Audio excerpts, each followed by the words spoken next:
You may recognize this man. He's a lawyer. He represents the porn actress Stormy Daniels in her lawsuits against the president and Michael Cohen. But in the last 6 months, he has become famous in his own right. He's now one of the most consistent fixtures on cable news in this country. He's appeared on CNN and MSNBC literally hundreds of times, but he's moving beyond being a mere television celebrity. He's now talking about running for office for president. He's released his positions on major issues. He's traveled to Iowa and New Hampshire and Michigan and Ohio. He seems serious about it. We've invited him on the show many times to talk about his plans, but he's always declined until tonight. He's now agreed to appear on our set, provided we give him time to state his case, and we're, of course, happy to do that. In the past, he's also demanded that we stop referring to him by a certain unflattering nickname. And we haven't agreed to that demand, but tonight, as a gesture of goodwill, we will not use that nickname, because we're always grateful when guests are brave enough to show up in person, including in this case. And he joins us now. Thanks a lot for coming on. So, I mean, we could sit and hurl insults at each other for the segment. Already done that. I've certainly insulted you. You've insulted me. But you seem smart. So let me take you seriously as someone who wants to be involved in the public conversation and ask you about things that you have said on questions of policy to flesh them out a little bit. So this is you at a rally in July. I think it was the day after the president spoke with Vladimir Putin in Helsinki. And you were addressing a rally. And here's what you said. Watch. What Vladimir Putin and Russia did to this country in connection with the 2016 election is no different than if they had placed 100,000 troops on our border. Yeah. This was an invasion. It was an electronic invasion. It used hackers and tweeters to elect this president. So if Russia had 100,000 troops on our border, I mean, that would be an act of war, a profound provocation.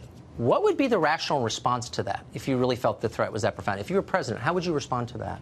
Well, Tucker, I understood that I was coming on your show tonight to talk about the case involving my client. Well, I didn't tell you that, and I'm happy to talk about the case. But I just played you a clip. I don't. Tucker, you got to stop. Tucker, you got to stop interrupting me, okay? Because one of the conditions of me coming on tonight was that you were not going to do what you do routinely to guests, which is talk over them and interrupt them. So just let me finish with my answer, okay? Let me finish with my answer. I said I'd give you a fair interview. I actually don't have an interest in squabbling with you at all or name calling. I've done a lot of that to you, and you've done it to me. No, but not to my face. I could, but what's the point? I want to take you seriously. I'm serious. Okay. So I just played a clip of what you said at a rally. You're traveling to states because you want to influence policy direction. Correct. I don't think it's unfair to ask you about something that you said. What's the question? And the question, let me restate it, is you said that Russia has done something that is equivalent to putting 100,000 troops on our border. That's an act of war. Correct. And I wonder two things. One, what you would do as president if that happened under your watch. And two, what do you think Russia thinks watching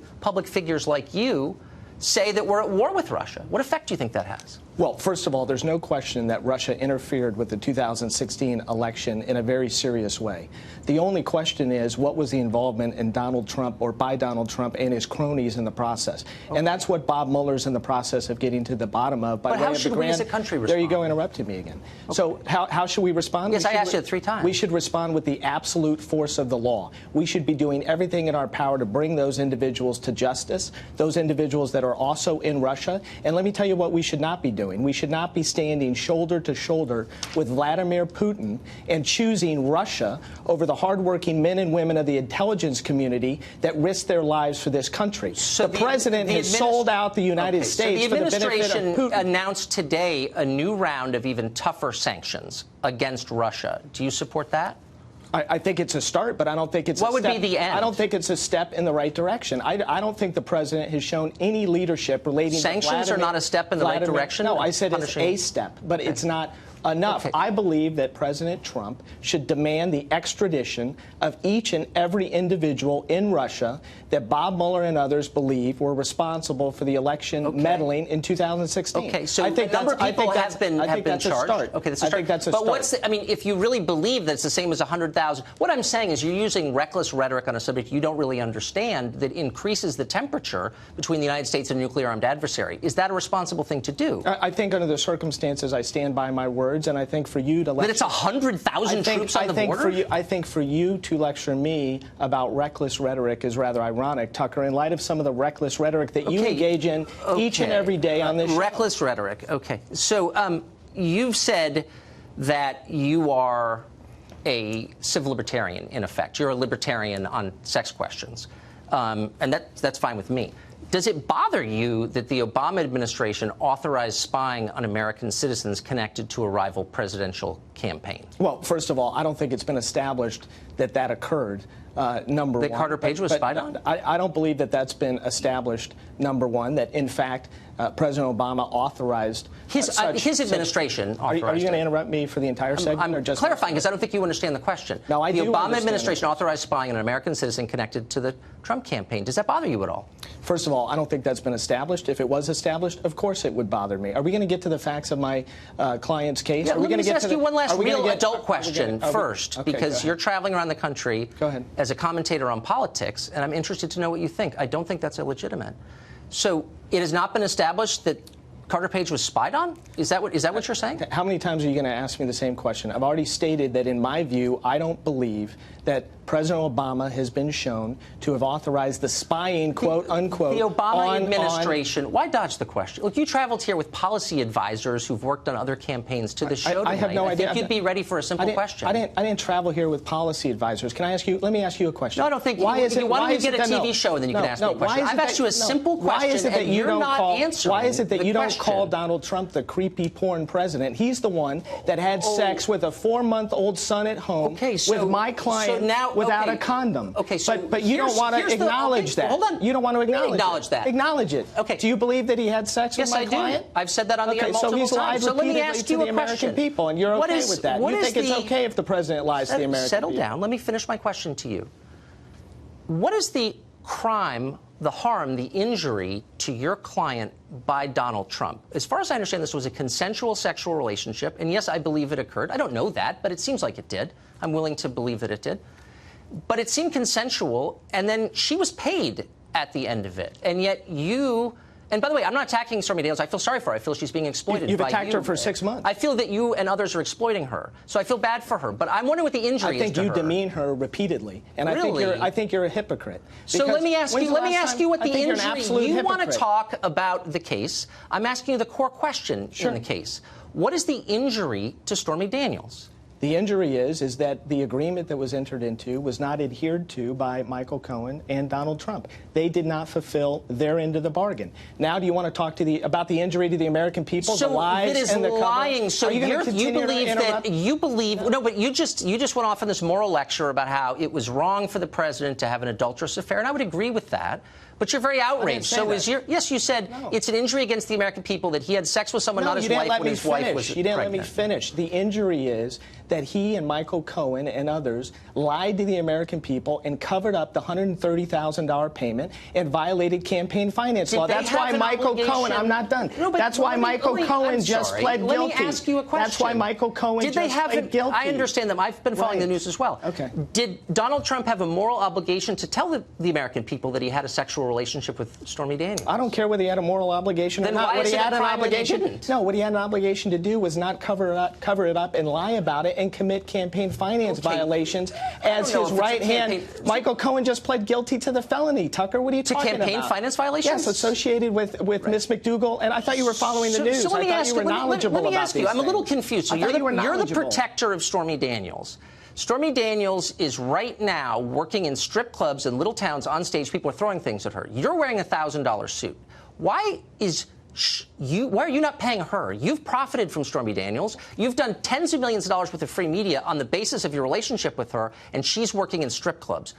You're exploiting her, and you know that. Why aren't you paying her some of what you're making? Sir, this is absurd. It's not absurd. Those are the facts. No, you don't know the facts, as evidenced by the fact that you don't even know. Is she working in strip clubs? Are you going to continue to interrupt me, or are you going to let me finish? I do know the facts, actually. No, you don't, because you just demonstrated your ignorance, because you didn't even know Michael Cohen pled to 2 felonies associated with the campaign finance violations. I don't believe that what Cohen did, and I'm not defending Cohen, I never have, was a campaign finance violation. I think it's absurd. I think it's absurd. He pled guilty to 2 felonies. Okay, so everyone who pleads, look, this is we have an honest disagreement. I don't think it was a campaign finance violation. Stormy Daniels was to perform in Richmond in a depressing strip club. This hero that you say you're protecting, you're her protector. Why is she working in seedy strip clubs while you're on television wearing expensive suits? Why are you not exploiting her? Why is she doing that? Because she wants to, Tucker. And she wants to have people throw things at her. This is America, and guess what? If a woman wants to perform in a strip club, she does so. But you're getting rich. Even though people, I'm not getting rich. Even though people like even though people like you demean her, I'm not demeaning and call her. her. You're the one who's profiting. You're the one that refers to her consistently as a porn star, and as to me as a creepy porn lawyer. And meanwhile, you give the president. Meanwhile, you give the president a pass who had unprotected sex with the porn star with a 4-month-old son at home. Well, you are a moralizer for a guy who does what you do. No, but you are, though. You are a little moralizer. You're like, we're in church now with a 4-month-old son. Okay, I'm officially shocked by Donald Trump's behavior. I had no idea. It blew my mind. But answer my question. Why are you rich and your client is working in seedy strip clubs? Sir, do you have any idea how much money I've earned for You're on every cable show. You're running for president now. You have no idea. Well, I know that you haven't paid your taxes because you've got over $1 million worth of... ridiculous. You don't even know your facts. It's not true. You don't even know your $1 million facts, Tucker. Look, I'm just saying, Tucker, why is she still... How do you have a show and you're this ignorant? How is that Here's possible? what I know for a fact is that your client is not thriving. And for you to look at me in the eye and say she wants to perform in strip clubs with people throwing stuff at her is insulting to her. People don't do that unless they have no choice, or she just likes it. Is that what you're saying? Tucker, now you're the defender of my client. You don't know anything about pathetic. You're exploiting her. You don't know anything about my client. Exploiting my client. I know that she's working in a strip club in Richmond. Let me finish. Can I finish? Please do. All right. I've done a remarkable job for my client, and she'll be the first one to tell you that. And had you listened to any of her interviews or seen any of her comments, you would know exactly what she thinks of me. I'm not done. I am not exploiting my client. I'm representing my client to the absolute. So when she wants to get your legal advice, does she have to pretend to be a booker from CNN to get through to you? You know, that's disgusting. Why don't you show some respect? What's disgusting is why don't you show some respect to my client not. And me and stop calling us a porn star and a creepy porn lawyer? If you've got that big a problem with porn, do you have that big a problem with porn? I'm not making fun of. When's the last time? When's the last time you saw porn? Oh, you busted me. Actually, maybe humiliation porn. That's why I watch you on CNN. No, but when's the last time you? When's the last time you viewed porn? You're a little creepier even than I realized. Do you have a problem with porn? You're dodging the question that I have asked you repeatedly. Let me ask you a question. Do you believe that people that view porn should watch your show? I'm not even sure what that question means, but I will say this, sincerely, that I have never attacked Stormy Daniels. Yes, you have, repeatedly. I think you are exploiting her, as I've said 5 times, and you haven't answered the question, which is, why is it that her life has stalled, and your life you're planning a new career as a politician, and like so many lawyers, you are taking advantage of her. And you pose as a feminist hero because you are shameless, and the other channels let you get away with it. But you're an exploiter of a woman, and you should be ashamed of it. And you're a, that is and my. You're, and that is. No, are you gonna let me finish? Let me respond? We're out of time, and I give you more time. Hypocrite. More time than I promised you. You don't know what you're talking about. But it is nice to see you. Yet again.